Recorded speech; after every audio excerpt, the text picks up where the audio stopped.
பெற்ற மன்னர்களில் ஒருவர் மந்திரி சோழன். சோழ வம்சத்தை சேர்ந்த இந்த மன்னன் நீதிக்கு முக்கியத்துவம் அளித்து மக்கள் நலத்திற்காக ஆட்சி செய்தவர். தனது மகனுக்கு தண்டனை வழங்கிய ஒரு அத்தியாயம் அவரது நேர்மை மற்றும் நீதி உணர்வை இன்று வரை ஒழுங்கும் போற்றுவதற்காக அவர் ஆட்சி கோயில்கள் அமைந்துள்ளன. காட்சி 1 இடம் அரண்மனை.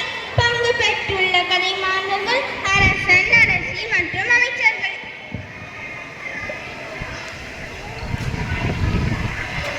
ராஜாதிராஜ, ராஜமாதாண்ட, ராஜகம்பீர, ராஜகுலத்திலக மனுநீதி சோழன் வருகிறார், வருகிறார், வருகிறார்.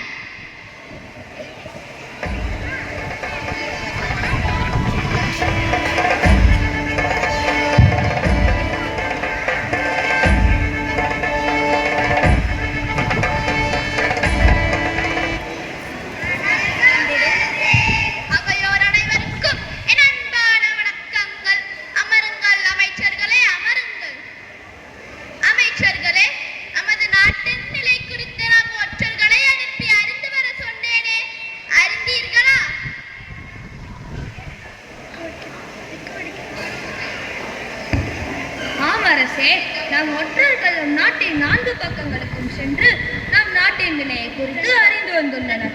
அச்செய்தி நம் நாட்டிற்கு மேலும் வலு சேர்த்துள்ளது மன்னா. அப்படியா? மிக்க மகிழ்ச்சி.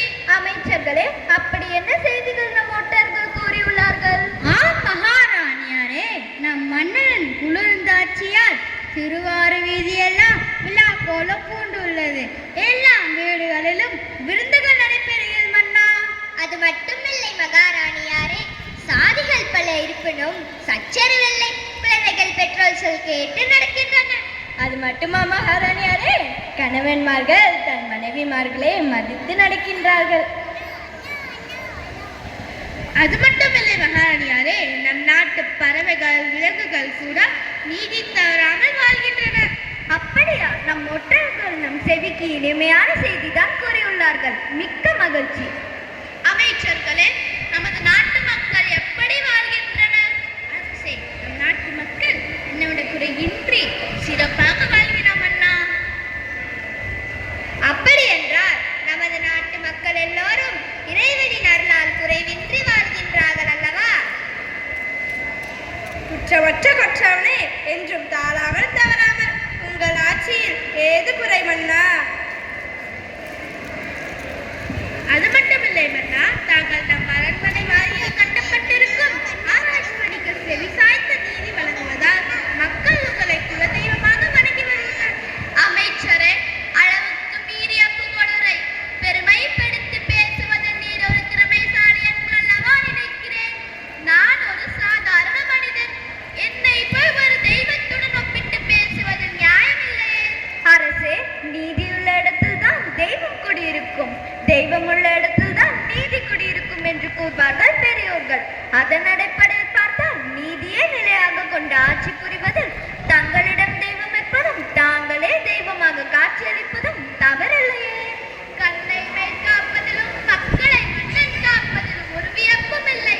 அரசே, குடிமக்களின் வாழ்வை மட்டும் குறிக்கோளாக கொண்டு நாம் இரவு பகல் பாராமல் ஆட்சி புரிவது எங்களுக்கு மிக பெருமையாக உள்ளது மன்னா. ஆட்சியாளர்கள் தவறு செய்தாலும் அவர்களை சரி செய்து தண்டனை கொடுத்து வழிநடத்தி செல்கிற அரசே. அதனால் நம் நாட்டு மக்கள் பயமின்றி நிம்மதியாக வாழ்கின்றோம் மன்னா. முறை செய்து காப்பாற்றுவதுதான் மன்னனின் கடமை.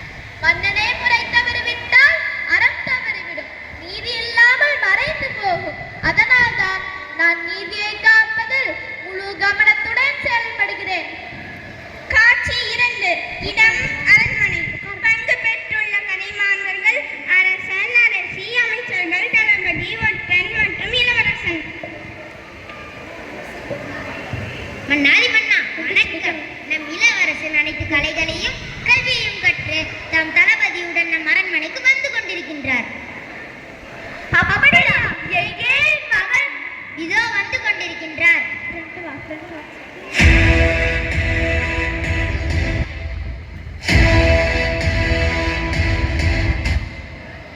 தந்தையே, தாயே, தங்களை வணங்குகிறேன்.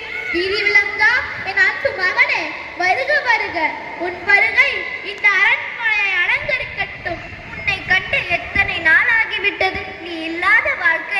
வெறுமையாக இருந்தது. கண்ணே, நீ இல்லாத இந்த அரண்மனை களை இழந்து போய்விட்டது. என்ன செய்வது? இந்த கலைகளையும் கல்வியையும் நீ கற்றுத்தர வேண்டும் அல்லவா?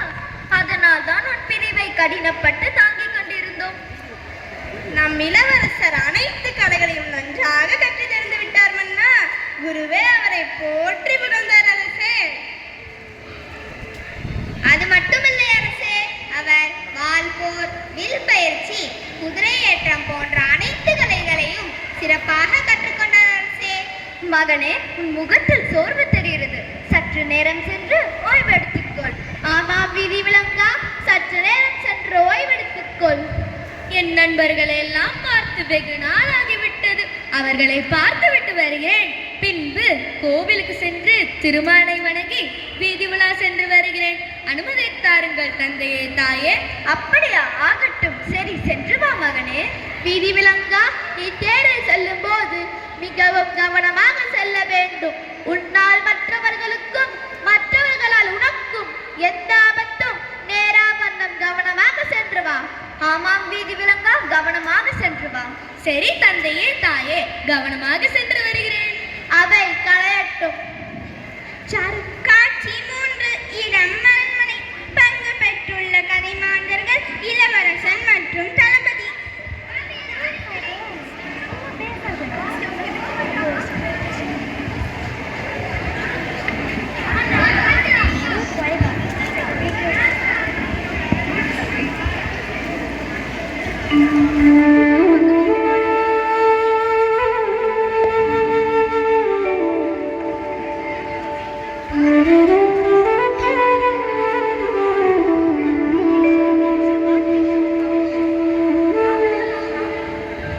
அடடா, தந்தை ஆட்சி செய்யும் நகரத்தை வலம் வந்து விட்டோமே.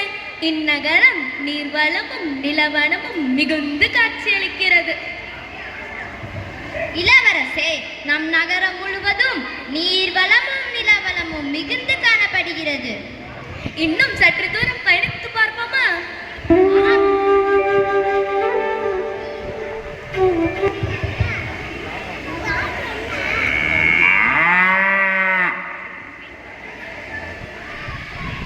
ஐயோ, என்னுடைய செயலால் பரிதாபமாக கன்று ஒன்று இறந்து விட்டதே. ஐயோ!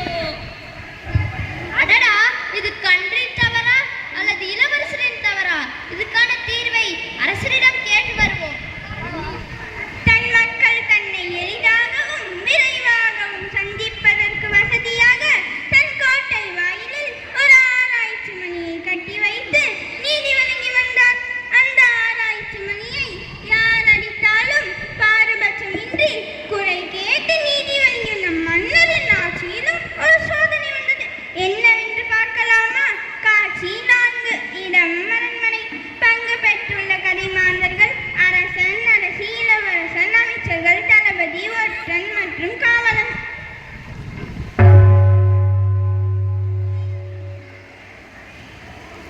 என்ன அமைச்சர்களே, இதோ பதற்றமாக இருக்கிறீர்கள்? அரசே, அரசே, ஏதோ ஒரு சத்தம் கேட்கிறது அரசே. அரசே, ஏதோ ஒரு சத்தம் கேட்கிறது. ஆமண்ணா, ஏதோ நடக்கக்கூடாத செயல் நடந்து விட்டது போல் தெரிகிறதே. யார் அங்கே? என்ன செய்தி என்று பார்த்து வாருங்கள். ஆகட்டும் அண்ணா. அப்படி என்ன தவறு நிகழ்ந்திருக்கும்? கேட்கவே பெரும் விசித்திரமாக உள்ளதே.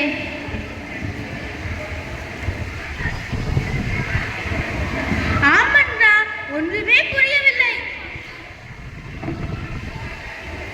அரசே, அரசே, நாங்கள் எல்லா செய்திகளையும்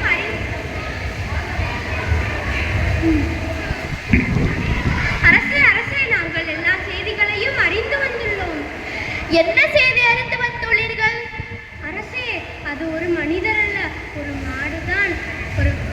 ஒரு தாய் பசுதான் வெகு நேரமாக ஆராய்ச்சி மணியை அடித்துக் கொண்டிருக்கிறது மன்னா. அரசே, உங்கள் மைந்தன் கோவில் சென்று திரும்பும் வழியில் ஒரு இளம் பசு கன்று ஒன்று இளவரசன் ஓட்டி வந்த தேர்காலில் அகப்பட்ட அகாரம் மன்னமடைந்தது மன்னா. என்ன? அப்படி என்றால் அக்கன்றை இழந்த தாய் பசுதான் மணியை அடித்துக் கொண்டிருந்ததா? ஆமாம் மன்னா. தங்களிடம் முறையிடவே ஆராய்ச்சி மணியை வெகு நேரமாக அடித்துக் கொண்டிருக்கிறது மன்னா. என்ன சொன்னீர்கள் அமைச்சரே? என் மைந்தன் உயிரை கொன்று விட்டானா?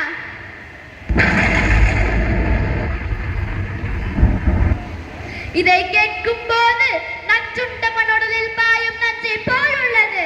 அரசே, அவசரம் வேண்டாம். நம் மகன் எந்த உயிரையும் கொள்ளும் அளவுக்கு கொடுமைக்காரன் இல்லை. அதை நீங்கள் மறந்து விடாதீர்கள். சற்று பொறுமையாக தியாகவல்லி. இதுவரை இல்லாத ஒரு பழிச்சொல் நம் சோழ பேராட்சிக்கு பெரும் அவமானம் ஏற்பட்டது. மன்னா, நீங்கள் வருத்தமடைய வேண்டாம். மன்னா, நம் ஆட்சிக்கும் இந்த நிகழ்ச்சிக்கும் எவ்வித சம்பந்தமும் இல்லை. இதை குறித்து தாங்கள் எதற்கும் வருந்த வேண்டாம். என் ஆட்சியில் அநியாயமாக ஒரு கன்று இறந்து விட்டது. இதை விட வேறு எந்த கொடுமை நடந்திருக்கும்? யாரெங்கே? எங்கே இந்த கொடுமைக்காரன்? அவனை அழைத்து வாருங்கள். அரசே, அவசரம் வேண்டாம். அவசரம் அழிவுக்கு சத்துரு. குற்றம் புரிந்தவன் கொட்டு முடித்தவனாக இருந்தாலும் தண்டிக்கப்படுவான். எதிர்பாராத விபத்தை எவ்வாறு குற்றம் என்று கூற முடியும் அரசே? அரசே, நீங்கள் இப்போது வருந்துவதால் இதற்கு தீர்வு காண முடியாது. கன்றை கொண்ட பாவத்திற்கு பதிலாக இளவரசனை எப்படி தண்டிப்பது? தன்னை அறியாமல் செய்த தவறு மன்னா. மன்னா, அரசி கூறுவதிலும் ஒரு நியாயம் இருக்கத்தான் செய்கிறது அரசே. ஒரு நாட்டை ஆளும் மன்னனின் மைந்தன் எந்த நிலையிலும் கவனம் சிதறக்கூடாது. தளபதியாரே, நீங்கள் என்ன கூறினாலும் அவன் அந்த கன்றை கொண்டது குற்றம், குற்றமே. தவமாய் பெற்றெடுத்த என் பிள்ளையை அந்த கன்றின் உயிர்க்காக நீங்கள் எப்படி தண்டிக்க முடியும்? அது முறையா? அரசே, என் வார்த்தைக்கு செவிசாயுங்கள் அரசே. அவன் என் மகனாக இருந்தாலும் அவன் செய்த தவறுக்கு நான் நியாயம் கூற வேண்டும். மகனாக இருந்தாலும் அதை பொருட்படுத்த முடியாது. நான் அவனுக்கு மரண தண்டனை அளிக்கிறேன்.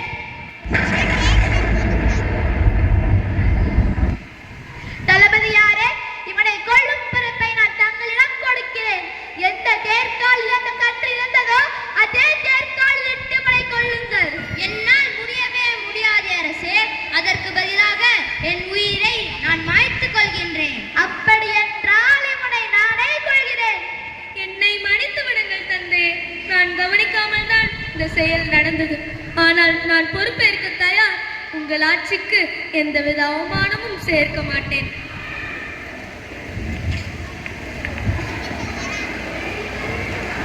மணிநீதி சோழன் நீதிக்காக தனது மகனையும் தண்டித்த மாமன்னர் ஆவார். அவர் நீதிக்காக வாழ்ந்தது மட்டுமில்லாமல் தனது ஆட்சி காலத்தில் ஒவ்வொரு குடிமக்களுக்கும் உரிய நியாயத்தையும் பாதுகாப்பையும் வழங்கினார். நாம் அனைவரும் அவரைப் போல நீதியை முன்னிலைப்படுத்தும் வாழ்க்கையை